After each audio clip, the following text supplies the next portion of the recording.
সম্মানিত এলাকাবাসী, আপনারা জানেন বাংলাদেশের আকাশে এক ঘন ঘটা মেঘ দেখা গিয়েছে। যে মেঘের আড়ালে বাংলাদেশকে বিক্রির অন্য ধরনের একটা ষড়যন্ত্র চলছে বলে আমরা বুঝতে পারছি। এর প্রেক্ষিতে বাংলাদেশের সূর্য সন্তানেরা 10 দলীয় জোট নামে একটা নির্বাচনী ঐক্য জোট গঠন করেছে। সম্মানিত সুধী, আপনারা জানেন বিগত সময়ে অনেকে অনেকের মতো করে বাংলাদেশকে বিক্রি করার ষড়যন্ত্রে লিপ্ত ছিল। আপনারা জানেন বৈষম্য বিরোধী ছাত্র আন্দোলনের নাম দিয়ে বাংলাদেশে কোটা সংস্কার আন্দোলনের মাধ্যমে আন্দোলন করার মধ্য দিয়ে যারা যারা বাংলাদেশকে বিক্রি করতে চেয়েছে তাদেরকে আমরা ওই দেশে তাড়িয়ে দিয়েছি। কিন্তু আপনারা জানেন বাংলাদেশের অনেক রাজনৈতিক দল এই ঘটনা থেকে শিক্ষা গ্রহণ করে নাই।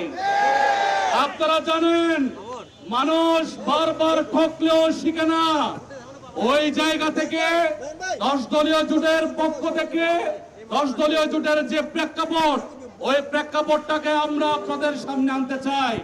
আপনারা জানেন প্রিয় ভাইরা, বাংলাদেশের যে একটা বাজে অবস্থা এই মুহূর্তে চলছে, ওই বাজে অবস্থাকে ঠিকভাবে আইডেন্টিফাই করার জন্য, ওই বাজে অবস্থাকে আমরা যাতে সবচেয়ে বেশি ঐক্যবদ্ধ থাকতে পারি, ওইটার জন্য আমরা 10 দলীয় ঐক্য জোট গঠন করেছি।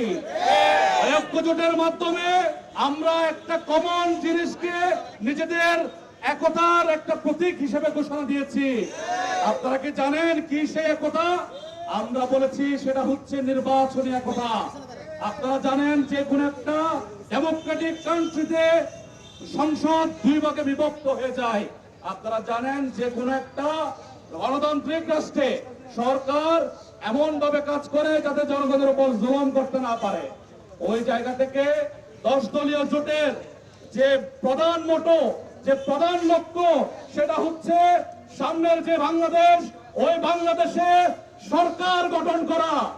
সম্মানিত বোয়ালখালী চাঁদগাঁওবাসী, সম্মানিত চট্টগ্রামবাসী, সম্মানিত বাংলাদেশবাসী, আপনাদের উদ্দেশ্যে বোয়ালখালীর এই মাটি থেকে আমরা ঘোষণা করতে চাই, যারা বাংলাদেশকে বিদেশের কাছে বিক্রি করে দিতে চায়, যারা নানান ধরনের কার্ডের ইস্যু করে বাংলাদেশে কোন রকমের একটা গ্যাঞ্জামপূর্ণ সিচুয়েশনে ক্ষমতা দখল করতে চায়, যারা বোয়ালখালীর নানান প্রত্যন্ত অঞ্চলে আমাদের সংগঠকদের, 10 দলীয় জোটের সংগঠকদের যারা নির্বাচনে দিতে আসতে পারে বলে তাদের রাতের ঘুম হারাম হয়ে যায়, তাদেরকে ডিস্টার্ব করা যায়, যারা আমার মা বোনদের উপর অত্যাচার নির্যাতন চালায় শুধুমাত্র ভোটের প্রচারের জন্য, তাদেরকে সামনের নির্বাচনে অতি অবশ্যই আমরা লাল কার্ড দেখিয়ে দিব।